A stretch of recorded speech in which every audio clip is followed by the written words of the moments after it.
Vamos a inaugurar la jornada y el seminario de esta mañana, un seminario muy interesante sobre las canonizaciones que se llevan a cabo en una serie de figuras que comentábamos anteriormente, que son una serie de figuras que impulsan de alguna forma esa canonización también de españoles, ¿no? Son unas figuras importantes. Solamente los nombres: Ignacio de Loyola, Francisco Javier, Teresa de Jesús, Isidro Labrador y el italiano, ¿no? Como se decía en ese momento. 4 españoles y un santo. Bueno, pues el italiano San Felipe Neri, ¿no? El apóstol de Roma. Nos honra con su presencia don Juan Antonio Martínez Camino, al que yo agradezco especialmente que se encuentre con nosotros esta mañana. También, lógicamente, como no podía ser de otra forma, el director de la Fundación Cultural Ángel Herrera. Este seminario es un desarrollo de colaboración entre el Instituto de Humanidades, la Fundación Cultural Ángel Herrera y la cátedra también Casa de Austria, que yo dirijo dentro del Instituto CEU de Estudios Históricos. No ha podido acompañarnos esta mañana quien es otra de las cabezas y de los pilares de la celebración de este seminario en el día de hoy, que es el profesor Emilio Callado, de la Universidad de Valencia, la cardenal Herrera, a quien yo desde aquí, estará conectado, me imagino, pues dirijo, pues, en fin, un saludo desde luego muy, muy entusiástico, porque es uno de los, en fin, es uno de los grandes impulsores del seminario de hoy. Mis palabras, evidentemente, tienen que ser muy breves, porque yo no tiene sentido que yo alargue cuando hay ponentes más interesantes, pero sí me gustaría resaltar lo que de alguna manera implica la celebración de este acontecimiento, que son las canonizaciones que se llevan a cabo, ¿no? Y la importancia de esos grandes santos de la historia de España, ¿no? Que representan lo que los italianos llaman el Cinquecento, ¿no? Son las grandes figuras, salvo San Isidro Labrador, lógicamente, que es un hombre nacido en lo que es el Madrid árabe, islamizado, donde él procede de una familia mozárabe, donde él trabaja, un hombre sencillo, un hombre del campo, un labriego. Esta idea que alguno repitió en un libro, ¿no? Los santos que se visten de forma sencilla, ¿no? Con pantalones de trabajo, etcétera, ¿no? Pues San Isidro Labrador representa esa idea.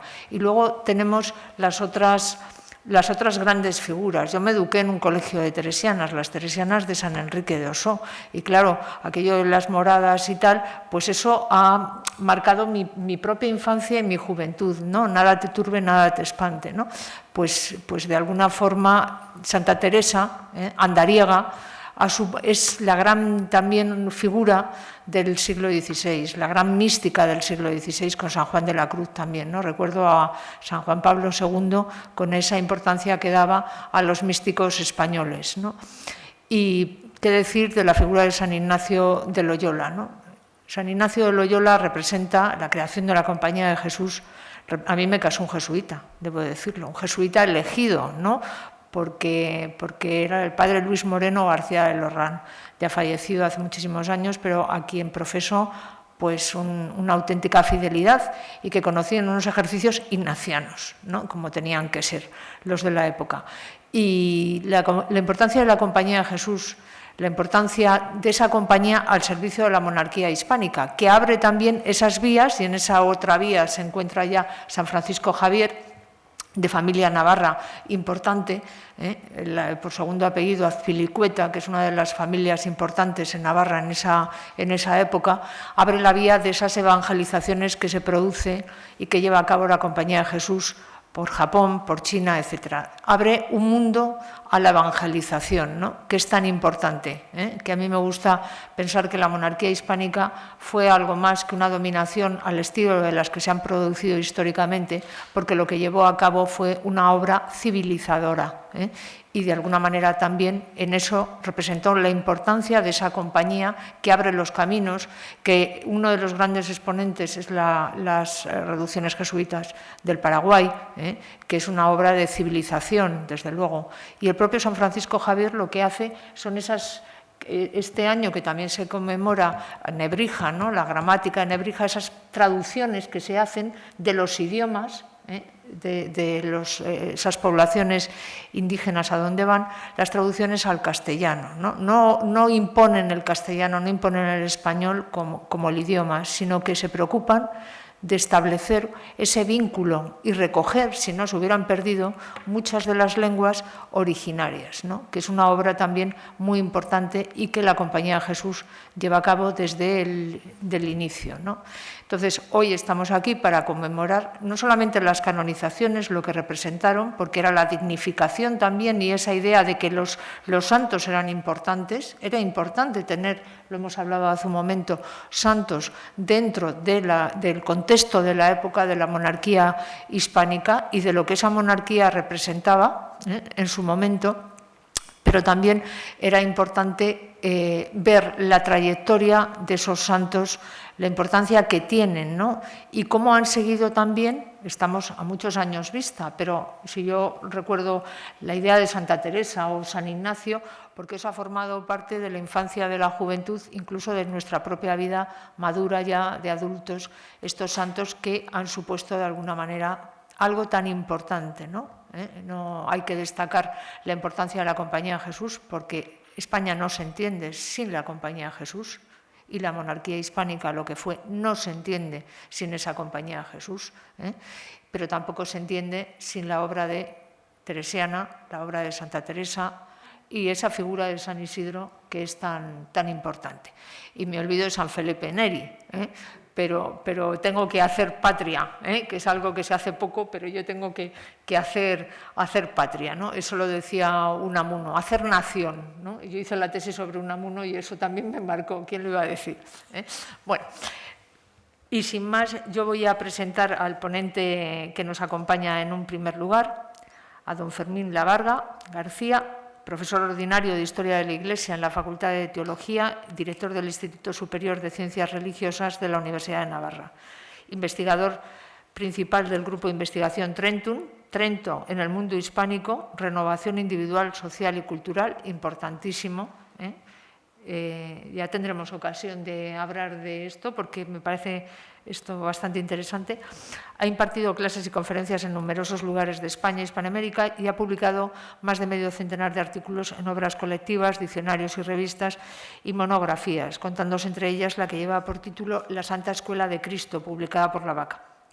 También acaba de publicar un manual de historia de la Iglesia antigua y medieval en la editorial EUNSA. Ha centrado su campo de investigación en la religiosidad popular y especialmente en el mundo de las cofradías y congregaciones, tanto de clérigos como de seglares, así como en las celebraciones de la Semana Santa, en el que es considerado un verdadero experto tanto a nivel nacional como internacional. Desde hace varios años sigue otra línea de investigación enfocada al estudio de los procesos de beatificación y canonización españoles de los siglos modernos, lo cual me da gran alegría porque tengo un beato familiar y entonces de esas beatificaciones en las que ha estado también tan presente la figura de Monseñor Juan Antonio Martínez Camino. Y sin más le doy la palabra a don Fermín.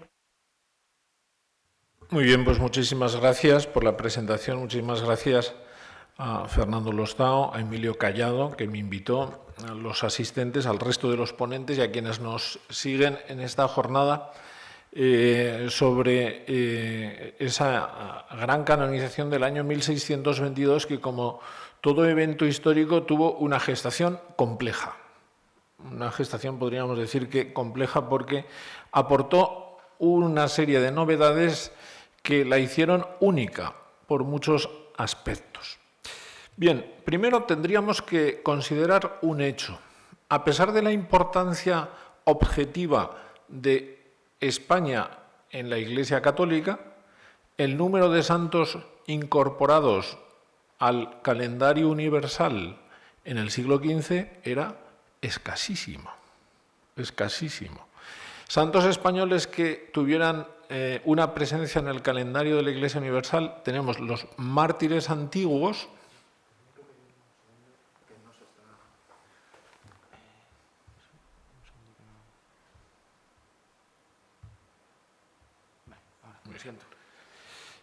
tenemos los mártires antiguos, San Lorenzo, San Vicente, San Dámaso, considerado siempre español, de Madrid. Bien, pero después solo estaba en el calendario universal Santo Domingo de Guzmán. Y estaba Santo Domingo de Guzmán, evidentemente, porque lo habían incorporado rápidamente sus frailes, los dominicos, y desde Italia. Su sepulcro está en Bolonia. Tenemos que esperar bastante hasta encontrarnos con una nueva incorporación en el Santoral Universal, que es San Vicente Ferrer. San Vicente Ferrer, un santo que es canonizado muy rápido, un santo que tiene una popularidad tremenda en toda Europa, pero que es canonizado fundamentalmente porque llega al trono pontificio su paisano Calixto III y lo canoniza. De una manera muy rápida, pues él había muerto unas décadas antes, nada más, y lo que hace de alguna manera, por el proceso antiguo, el Papa Calixto III es incorporar al calendario a San Vicente Ferrer.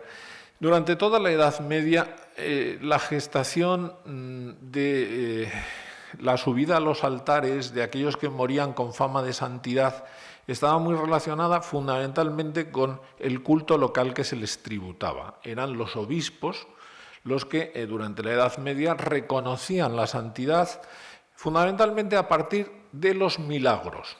¿Qué era lo más importante, pongamos, en el siglo XV para reconocer la santidad de alguien? Que en torno a su sepulcro hubiera manifestaciones de religiosidad, peregrinos, esvotos, fundamentalmente, candelas encendidas y, sobre todo, que se hicieran milagros, que en torno al sepulcro del santo hubiera milagros, que los cojos volvieran a andar, que los ciegos recobraran la vista. Bueno, esto era fundamentalmente lo que el obispo reconocía y, si eso era así, se procedía a una canonización episcopal que consistía en elevar las reliquias, sacarlas del lugar donde estaban sepultadas y ponerlas encima del altar. Esa era la ceremonia propiamente dicha de una canonización medieval. ¿Qué es lo que sucedió? Que a lo largo de la Edad Media se comprobó que en algunas ocasiones había presiones a la hora de hacer este tipo de canonizaciones. ¿Por qué? Pues porque los obispos a veces estaban presionados por órdenes religiosas, por los reyes, por los nobles, por un monasterio que quería ver cómo se incrementaban los peregrinos al poseer más reliquias. Y eso es lo que va haciendo que el reconocimiento de la santidad poco a poco se vaya elevando y vaya a Roma. También, ¿por qué? Porque ante esa canonización medieval siempre hubo algunos procesos que pedían un estatus superior. Y decían, que sea el Papa, como obispo de Roma, el que los reconozca. Y sí, poco a poco fueron incorporándose siglo XII, siglo XIII, y ya hay muchos que son canonizados por el Papa, pero todavía no en exclusiva, ni mucho menos. Siendo así que tampoco era requisito necesario un gran proceso. Se recogían pues, los datos que se poseían, pero sobre todo los milagros, que era lo más importante. Bien, con este tipo de canonización, por tanto, es elevado a los altares San Vicente Ferrer y en esta coyuntura nos presentamos a mediados del siglo XVI, celebrado el Concilio de Trento, que más o menos viene a marcar una época en la Iglesia. Tiene una importancia tremenda. Cuando doy clase a los alumnos de Historia de la Iglesia Moderna, les digo que el Concilio de Trento tuvo una función como de la que podemos recordar el lema de la Real Academia Española, ¿no? El lema de la Real Academia Española es limpia, fija y da esplendor. Pues eso es lo que hizo Trento en la Iglesia. Eso es lo que hizo Trento en la Iglesia. Limpió todo tipo de corruptelas, fijó la doctrina y las costumbres y eso hizo que diera un esplendor a la Iglesia inusitado hasta aquel momento, de tal manera que hasta los propios protestantes lo reconocieron.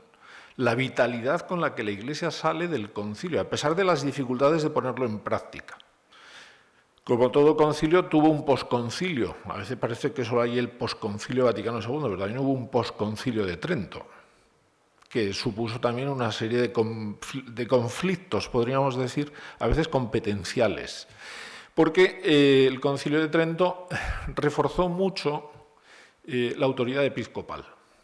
Entonces, bien, en este contexto, más que nada, hay que situar también ese control de las beatificaciones. Los protestantes habían criticado, dentro de la propia Iglesia había habido críticas también hacia, pues quizás canonizaciones poco estudiadas, personajes históricos que quizás no tenían una solvencia histórica. Bueno, el caso es que a partir del Concilio de Trento se intenta también que los procesos tengan un rigor que no habían tenido hasta ese momento. Y eso va haciendo que todo lo que es la tramitación se vaya concentrando en la curia romana. En un primer momento es la rota romana la que se encarga de los procesos. De hecho, 3 rotales son los que estudiaban cada uno de los procesos que iban llegando, y si el informe era positivo, pues se procedía a la canonización. Aquí estamos hablando siempre de canonizaciones, ¿de acuerdo?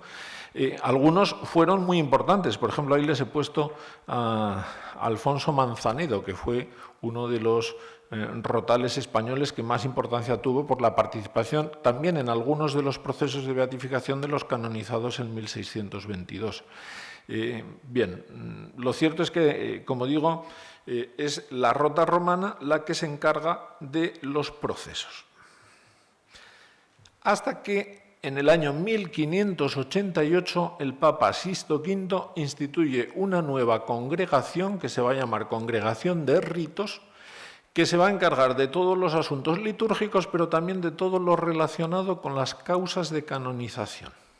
Aquí, por lo tanto, aparece ya un instituto, una congregación romana, una de cuyas finalidades, podríamos decir, todavía no exclusiva, es la supervisión de todos los procesos de canonización. Bien, esto sin hacer que la rota abandone el estudio de los procesos. Durante un tiempo, podríamos decir, simultáneamente van a ser los rotales y la nueva congregación quienes vayan haciendo el estudio de los procesos que se presentan. Bien, en esta situación tenemos a Felipe II, un hombre que tiene unas altas miras en la política, pero también podríamos decir en la política eclesiástica. Y es el que se da cuenta por primera vez de que la Iglesia española no está suficientemente representada en el santoral universal. Y él lo entiende también como una cuestión de prestigio. En realidad la santidad sería un capital simbólico. De la misma manera que en las cortes terrenas los reyes se ven rodeados de cortesanos titulados, las familias nobles, pues en la corte del cielo también hay una serie de cortesanos, y esos cortesanos forman parte de una familia o de una nación, y es muy importante que esa nación esté bien representada. Y a partir de ahí Felipe II promueve, y así se lo comunica a sus embajadores en Roma, promueve que se empiecen a trabajar los procesos. También se cuenta para ello con una serie de rotales, la Corona de Castilla tenía el suyo, la Corona de Aragón, que tienen que ir promoviendo los procesos. Y él concretamente se va a centrar en un proceso que le afectaba muy directamente, porque era el proceso de San Diego de Alcalá, al que él atribuía la curación de su hijo el príncipe. Entonces, Felipe II se empeña, podríamos decir, en la canonización de San Diego de Alcalá, que finalmente llega el 10 de julio de 1588. Esta canonización fue muy costosa porque supuso unas negociaciones muy duras entre el Papa y Felipe II, pero finalmente el Papa, la última vuelta de tuerca que le dio al embajador fue el apoyo de Felipe II, no solamente el apoyo, sino el armar la Armada Invencible. Es decir, cuando ya el Papa tuvo claro que España estaba implicada en esa reconquista de Inglaterra, es cuando ya echó adelante el proceso. Bueno, el caso es que este proceso de San Diego de Alcalá, que lo hacen los rotales todavía, se celebró en Roma con un esplendor inusitado, Bueno, los gastos fueron mayúsculos, pero a partir de este momento podríamos decir que comienza una nueva etapa en la cual los reyes de la Casa de Austria se preocupan muchísimo de que sus súbditos muertos en olor de santidad suban a los altares. Bien, poco después, Clemente VIII canonizó al dominico Raimundo de Peñafort, un santo antiguo.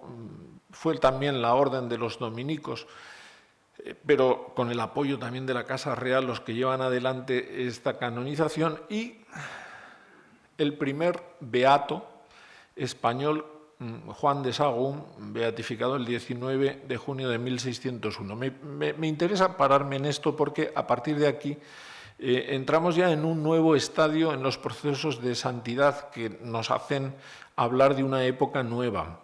Hasta este momento la canonización se realizaba de una manera, bueno, pues como vengo diciendo, después de haber hecho un proceso, después de haber reconocido un culto local importante, pero a partir de ahora se va a introducir un estadio intermedio que es el de los beatos. Una especie de indulto apostólico, podríamos decir, por el cual el Papa concede que en una diócesis o en una familia religiosa se tribute culto a alguien que ha muerto en olor de santidad y al cual se le da el título primero de siervo de Dios y ya después se da esa especie de privilegio para ese culto que siempre sería un culto local. Bueno, pues el primer beato español al que se le hace ya un proceso es San Juan de Sahagún, y a partir de aquí, entre 1601 y 1610, prácticamente, vamos a ver cómo cambia por completo toda la situación, porque se va a hacer obligatorio pasar primero por este proceso de la beatificación. El término es un neologismo que aparece en las cartas que el rey Felipe II envía a la corte romana a su embajador para que lo promueva en el caso de Santa Teresa. Es un neologismo que aparece en ese contexto y que después va a tener un gran éxito y de hecho se va a consolidar. Bien, Clemente VIII llega incluso a crear una efímera congregación de los beatos, en el año 1602. ¿Por qué? Porque no se trataría ya tanto de reconocer la santidad de santos antiguos, sino de qué hacer con los santos nuevos o los santos modernos. ¿Quiénes son los santos modernos? Pues son todos esos hombres y mujeres que han muerto fundamentalmente en la segunda mitad del siglo XVI, muchos de ellos fundadores o reformadores de órdenes religiosas, impulsado su culto por sus propias congregaciones, bien, pues están, por así decir, buscando un lugar en el santoral y las manifestaciones de culto son ya evidentes. Por lo tanto, ¿qué hacer en ese caso? ¿Qué hacer en ese caso de los santos nuevos, así llamados, los santos nuevos? Bien, pues Clemente VIII, por lo tanto, establece esta congregación que será el primer precedente, evidentemente, de la congregación de la causa de los santos, aunque en este momento fue una congregación efímera, puesto que se reasumió en la congregación de ritos todo este proceso. Paulo V es la figura clave para llegar ya o aterrizar en la canonización de 1622. La canonización de 1622 es muy especial, un afato extraordinario, se dijo ya en su momento. Y es muy especial, entre otras cosas, porque todos los canonizados en 1622 tuvieron que experimentar y pasar por el trámite del proceso de beatificación por primera vez.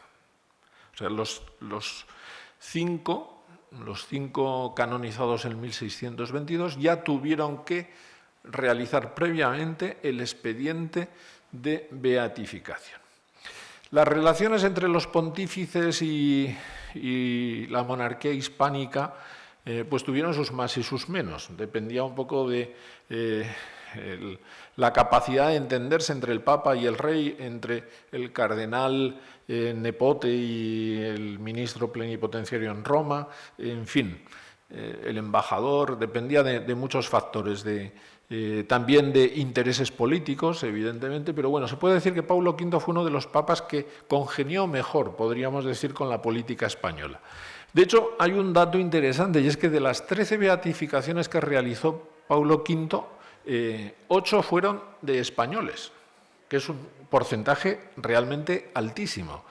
San Salvador de Horta, San Luis Beltrán, San Ignacio de Loyola, el 27 de julio de 1609, Santa Teresa de Jesús, beatificada el 24 de abril de 1614, Santo Tomás de Villanueva, San Pascual Bailón, San Isidro, el 14 de junio de 1619, y San Francisco Javier, el 24 de octubre de ese mismo año. Hay que decir que no había grandes ceremonias de beatificación en este momento, era un decreto. No pensemos como ahora que la celebración de la beatificación constituye una especie de canonización pequeña. Era un decreto por el cual se concedía el título de beato a las congregaciones o diócesis que así lo solicitaban, la celebración de la misa o el rezo del oficio y poco más. Y las imágenes se podían poner al culto, eso sí, porque la regulación de la congregación de ritos llevó, entre otras cosas, a discernir bastante bien cuáles eran los signos que podían atribuirse a aquellos que estaban oficialmente reconocidos como beatos o como santos. Prácticamente hasta esta fecha había una cierta anarquía a la hora de atribuir o apropiarse para los candidatos a los altares de los signos de santidad. Por ejemplo, para nosotros un signo evidente de santidad es la corona, la aureola. Bien, hasta ese momento se ponía o no se ponía, o sea, tampoco uno se puede fiar mucho si uno encuentra una pintura del siglo XV de un santo con aureola, porque probablemente eso no quiere decir que ya estuviera beatificado ni canonizado, simplemente que el pintor se la había puesto. O que se pusieran esvotos, o que se hicieran peregrinaciones, es decir, todo esto se va a regular, lo va a regular sobre todo después Urbano VIII, y va a recortar todas estas manifestaciones para que quede muy claro cuáles son los signos los signos de santidad que se pueden tributar a los que ya tienen ese reconocimiento eclesial en su nivel más bajo, que es la beatificación, de aquellos que no lo tienen todavía. Bien, pero en cualquier caso, el Papa Paulo V hace, por tanto, estas beatificaciones y también la de San Felipe Neri en 1615, y para este momento los procesos ya se han desarrollado muchísimo. De hecho, el proceso de beatificación, nos hablarán después de Santa Teresa de Jesús, en la curia romana se entendió que era imposible mejorarlo. Estaba tan bien hecho que ya dijeron, bueno, esto no es que sirva para la beatificación, es que la podemos canonizar ya directamente. Ciertamente en este momento todavía estamos en esos años, como digo, 1601, 1609, en que todavía la praxis nueva está conviviendo con la praxis antigua. De hecho, el último santo que va a ser canonizado sin beatificación es San Carlos Borromeo. Por lo tanto, estamos en esa década que es crucial, Como digo, en este pontificado hay todas esas beatificaciones, solo 2 canonizaciones, una santa antigua que me parece muy interesante, Santa Francisca Romana, porque en cierta manera es un proceso similar al de San Isidro. Podríamos decir que el proceso de Santa Francisca Romana y el de San Isidro sería interesante estudiarlo, pero a mí así a priori me parece que guardan muchísima similitud. Santos antiguos, con un culto local muy fuerte, y sobre todo 2 figuras muy interesantes por su labor caritativa. Bien, el otro, como decía, San Carlos Borromeo, se suele decir por ahí, pero yo no lo he encontrado en ningún sitio escrito, que los papas eran muy reacios a hacer canonizaciones porque pensaban que después de las canonizaciones eran pocas, siempre. Pero yo, como digo, no lo he encontrado escrito en ningún sitio, que los papas entendían que después de hacer una canonización se morían. O sea, por lo tanto, eran bastante reacios y las retardaban todo lo que podían. Es decir, era una cosa muy extraordinaria. Y entonces, como digo, si alguien lo encuentra, me gustaría... Pero aparece en muchos libros esa idea de que, bueno, los papas en el fondo estaban convencidos de que en cuanto hicieran la canonización del santo, pues ellos ya se irían al cielo también. Bien, en cualquier caso, interesantes estas 2 figuras, lo diré al final. Y llegamos así a Gregorio XV, que le tocó, por así decir, disfrutar de la gran canonización que en realidad se había desarrollado y se había gestado durante el pontificado de su predecesor. Es Paulo V, podríamos decir, quien y su sobrino, el cardenal Nepote, quienes de alguna manera llegan a urdir todo toda esa gran canonización, pero va a ser Gregorio XV quien al final, con todas las urdimbres, haga el cesto. Porque si por algo destaca la gran canonización de 1622 es por ser un verdadero prodigio de diplomacia vaticana. O sea, si algo reluce en esta canonización es la capacidad que tuvo el Papa, porque lo hizo el propio Gregorio XV, de ir manejando los tiempos de tal manera que consiguió que todo saliera como él creía que debía ser. Y soportando muchísimas presiones, muchísimas presiones. Bien, decía antes, la canonización de 1622 fue un hecho completamente extraordinario, y ya he dicho, fue un hecho extraordinario porque por primera vez los 5 canonizados habían pasado por el estadio precedente de la beatificación. Fue un hecho extraordinario porque no era costumbre que se hicieran ni mucho menos canonizaciones colectivas, se hacía de un santo, pero de 5 no se recordaba eso. Va a ser, de hecho, algo extraordinario incluso a lo largo de los siglos siguientes, porque prácticamente hay que llegar a finales del siglo XVIII para que se aumente y haya una canonización de 6. Todos los papas siguientes llegaron a 5 como mucho. En algunos casos intentando replicar esta gran canonización, que una de sus características también es el peso específico de aquellos que fueron canonizados aquel día. Es decir, yo creo que ya se percibía en aquellos años, ya se percibía el peso específico de aquellas figuras, de San Ignacio, Santa Teresa, pero con el paso del tiempo han ido creciendo. Por lo tanto, se puede decir que si hoy podemos hablar de una gran canonización de santos verdaderamente de primerísimo relieve, tenemos que referirnos a esta canonización. Por tanto, había como muchos factores que hacían que esta canonización fuera verdaderamente extraordinaria. Les he puesto aquí el texto del decreto de la canonización de ese día, que tiene también una historia por sí mismo, el propio decreto, que sería interesante referirse a ella, pero si tuviéramos más tiempo, ahora no lo voy a poder hacer, pero es interesante. Bien, en cualquier caso, una celebración de la cual inmediatamente se repartieron por toda la cristiandad noticias. Los propios jesuitas, sobre todo, hicieron relaciones de la canonización que inmediatamente mandaron y llegaron hasta América, a todos los confines del mundo conocido. Fue un hecho, incluso algún autor ha dicho que es, por así decir, un acontecimiento mediático ya en el siglo XVI. Es decir, un acontecimiento que tuvo una capacidad de resonar en todo el orbe cristiano como pocos. Por eso le dan este título de acontecimiento mediático. Y ciertamente las fiestas a las que dio lugar, por ejemplo, aquí en Madrid fueron espléndidas, pero en Brasil, en Perú, en México, absolutamente en todos los sitios. Bien, la gestación, y me voy a dedicar a ello el tiempo que me queda, que yo no sé cuánto es.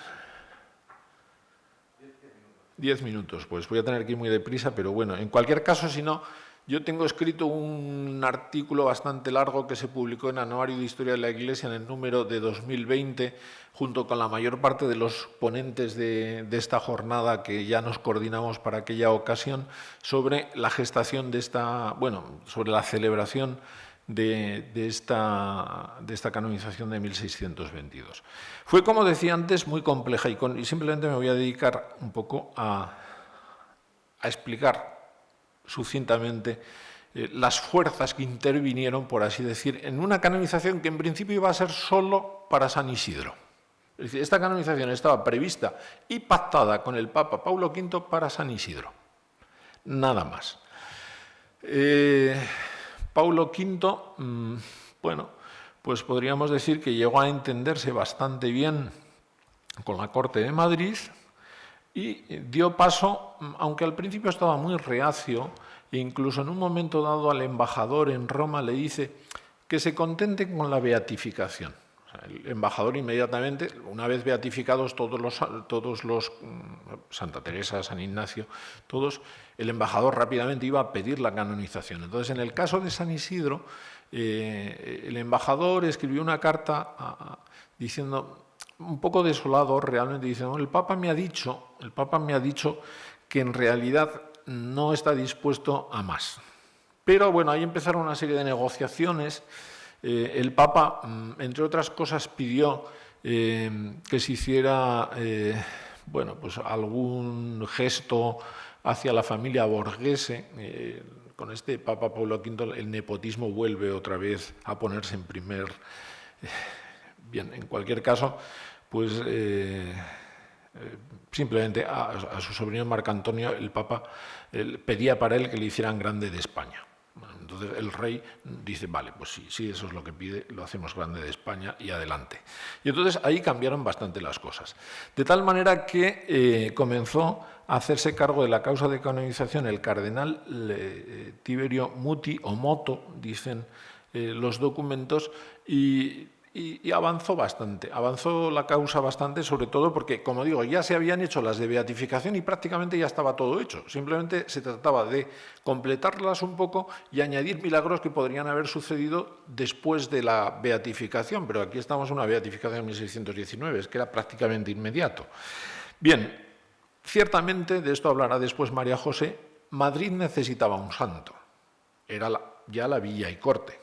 Por lo tanto, necesitaba un santo. Entonces, no voy a introducirme en esto, pero ese es el motivo por el cual Madrid manda incluso un embajador exprofeso a Roma para tramitar la canonización.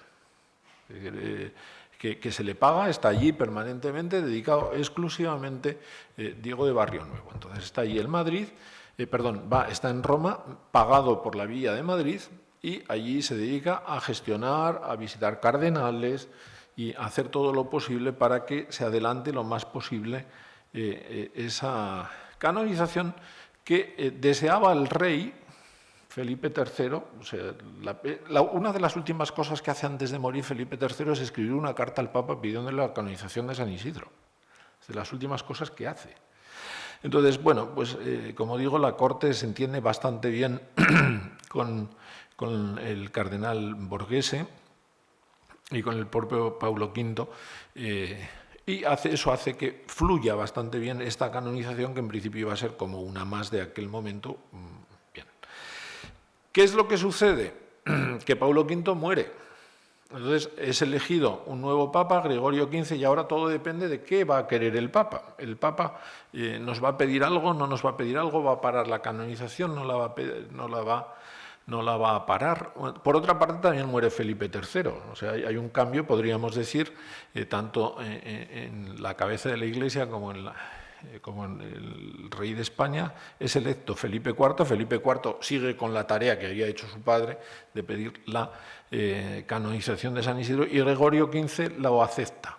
Es decir, sí, él dice que va a continuar, que siga todo como estaba previsto. Para este momento, Diego de Barrio Nuevo ya había puesto en marcha todos los procedimientos, que eran complicadísimos, sobre todo porque en este momento, pensemos en una basílica de San Pedro que todavía no tiene el baldaquino ni el altar de la cátedra, donde era costumbre que se hiciera un teatro, así llamado teatrum, en el ábside, en el crucero, mejor dicho, entre el crucero y el ábside, un gran teatro donde se realizaba la ceremonia de la canonización. Bueno, eso era costosísimo, llevaba mucho tiempo armarlo, por así decir, y todo eso se puso en marcha. Se puso en marcha a lo largo de 1621, de tal manera que podríamos decir que en el verano de 1621 la idea era que San Isidro se canonizaba de forma inmediata a falta de poner una fecha.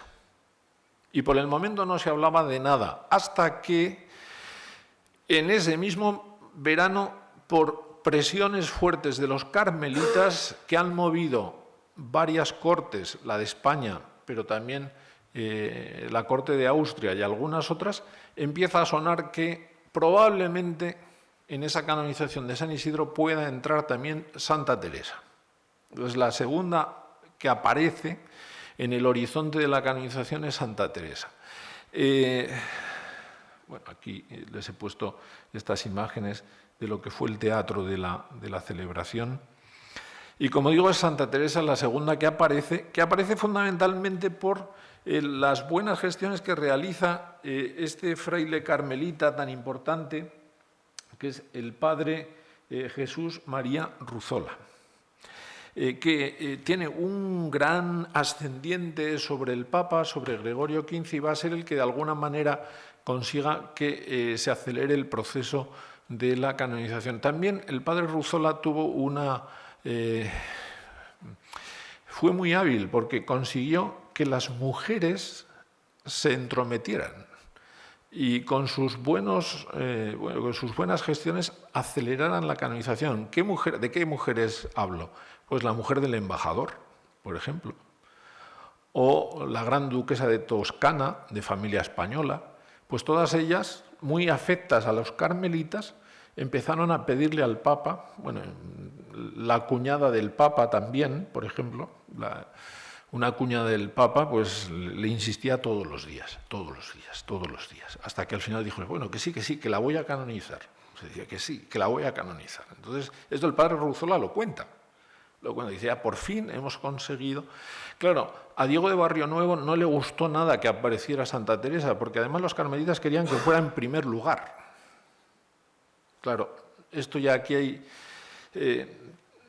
un conflicto, podríamos decir. Hay un conflicto. Bueno, cuando los jesuitas se enteran que suena que se va a canonizar Santa Teresa, dice, pues San Ignacio tiene que entrar ahí. San Ignacio tiene que entrar en esta canonización.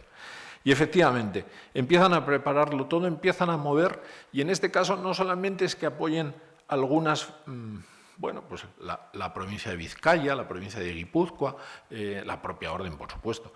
No, es que mueven la corte de Francia, la corte de París, que va a ser en este caso decisiva, Luis XIII. Luis XIII va a pedir la canonización de San Ignacio porque frente al protagonismo que ya se ve que va a tener la corte de Madrid con San Isidro y con Santa Teresa, el rey de Francia no se resiste de no tener protagonismo. Entonces dice, bueno, ¿dónde se funda la Compañía de Jesús? ¿En París? ¿Dónde conoce San Ignacio a San Francisco? ¿En París? Incluso llega a decir, San Ignacio y sobre todo San Francisco son navarros y yo soy rey de Navarra. Por lo tanto, a mí me corresponde una parte de protagonismo en esta canonización. Por lo tanto, entra ya una dimensión política en la que las cortes europeas empiezan a intentar apropiarse de este capital simbólico que constituye la canonización. Y efectivamente, el propio Luis XIII escribe una carta de puño y letra al Papa, recién llegado al trono, pidiéndole la canonización de San Ignacio y diciéndole que esa canonización de San Ignacio va a revertir en provecho de toda la Iglesia. Y aquí, de alguna manera, empezamos ya a trascender el nivel patriótico. Es decir, bueno, esto ya es una canonización que va a trascender a los límites nacionales. Al rey de Francia le interesaba, porque era diluir lo más posible el protagonismo hispano. Bien, en cualquier caso, van a ser también otras cortes, la de Baviera, la de Toscana, las que van a pedir esa canonización, y finalmente el Papa va a ceder también. Va a ceder a esa canonización y, curiosamente, ¿cómo entra San Francisco Javier? Pues San Francisco Javier entra no porque lo pida nadie, sino porque lo pide o lo desea el propio Papa. Es el propio Gregorio XV, que ha estudiado con los jesuitas, y que tiene un gran espíritu misionero. Pensemos que en 1622 funda la Congregación de Propaganda Fide, ese mismo año, el que meta, por así decir, ya en lo que él ya tiene en la cabeza como una gran canonización, va a introducir a San Francisco Javier. Aquí estamos ya en el mes de noviembre de 1621. Es decir, a lo largo del verano ya faltaba fijar la fecha para comienzos del otoño. Ya están las oraciones de la canonización de San Isidro. En ese mismo mes ya Santa Teresa parece que entra directamente en la canonización. Ya en noviembre San Ignacio también se da por hecho que va a ser canonizado, y a finales de noviembre es cuando el propio San Francisco Javier se ve introducido, porque el Papa así lo desea y así se lo comunica el Papa a la congregación.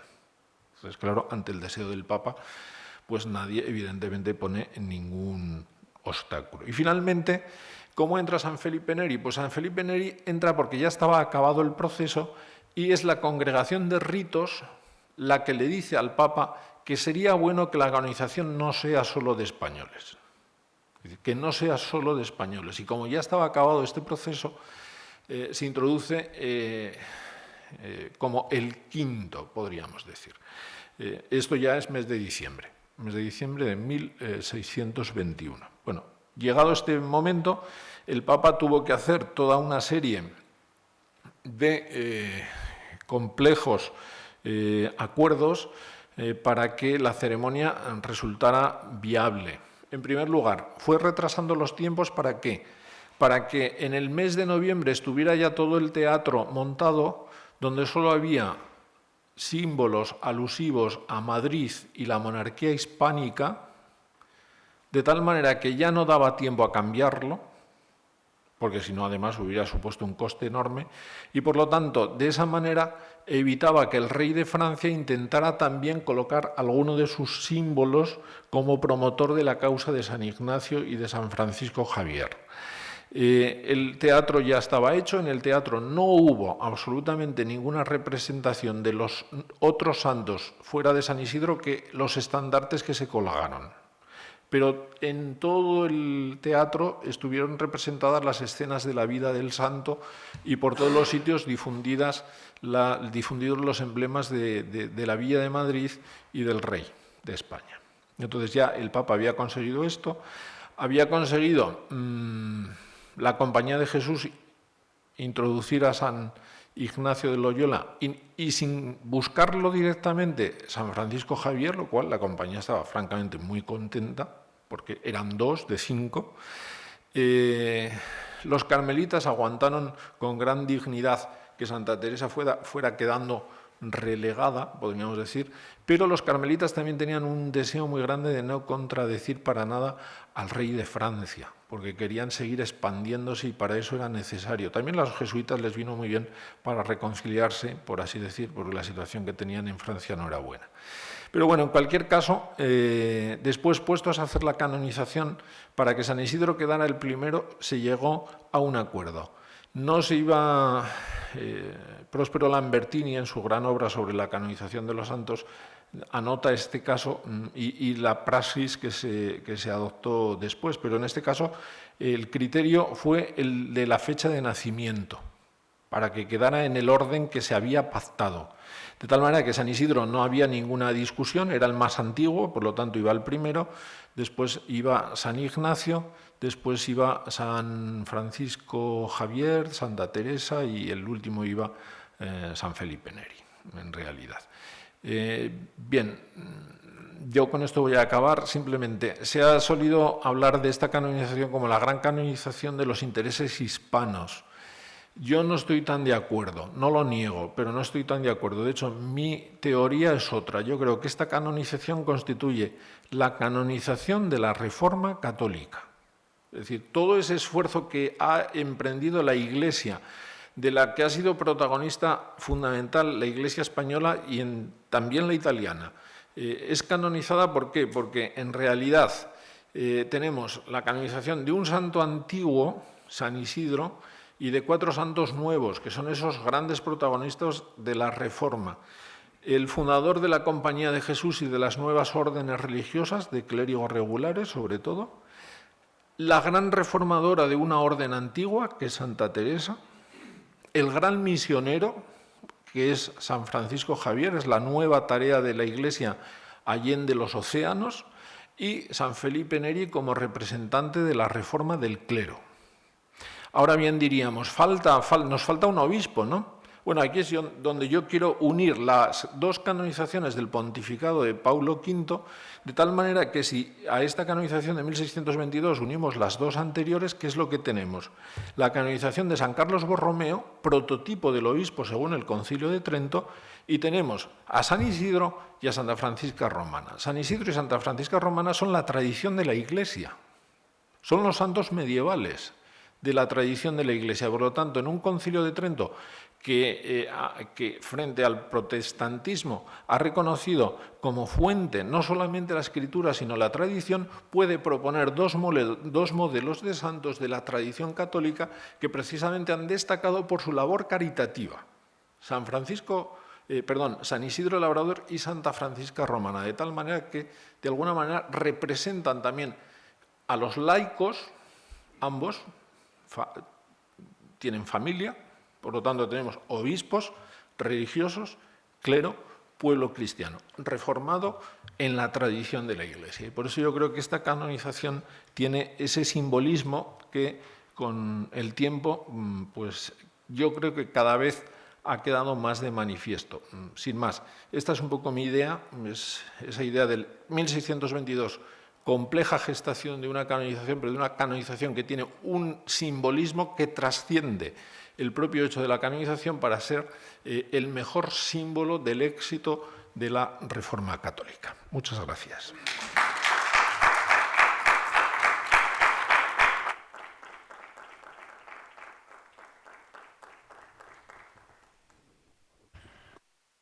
Muchísimas gracias, don Fermín, por su excelente ponencia.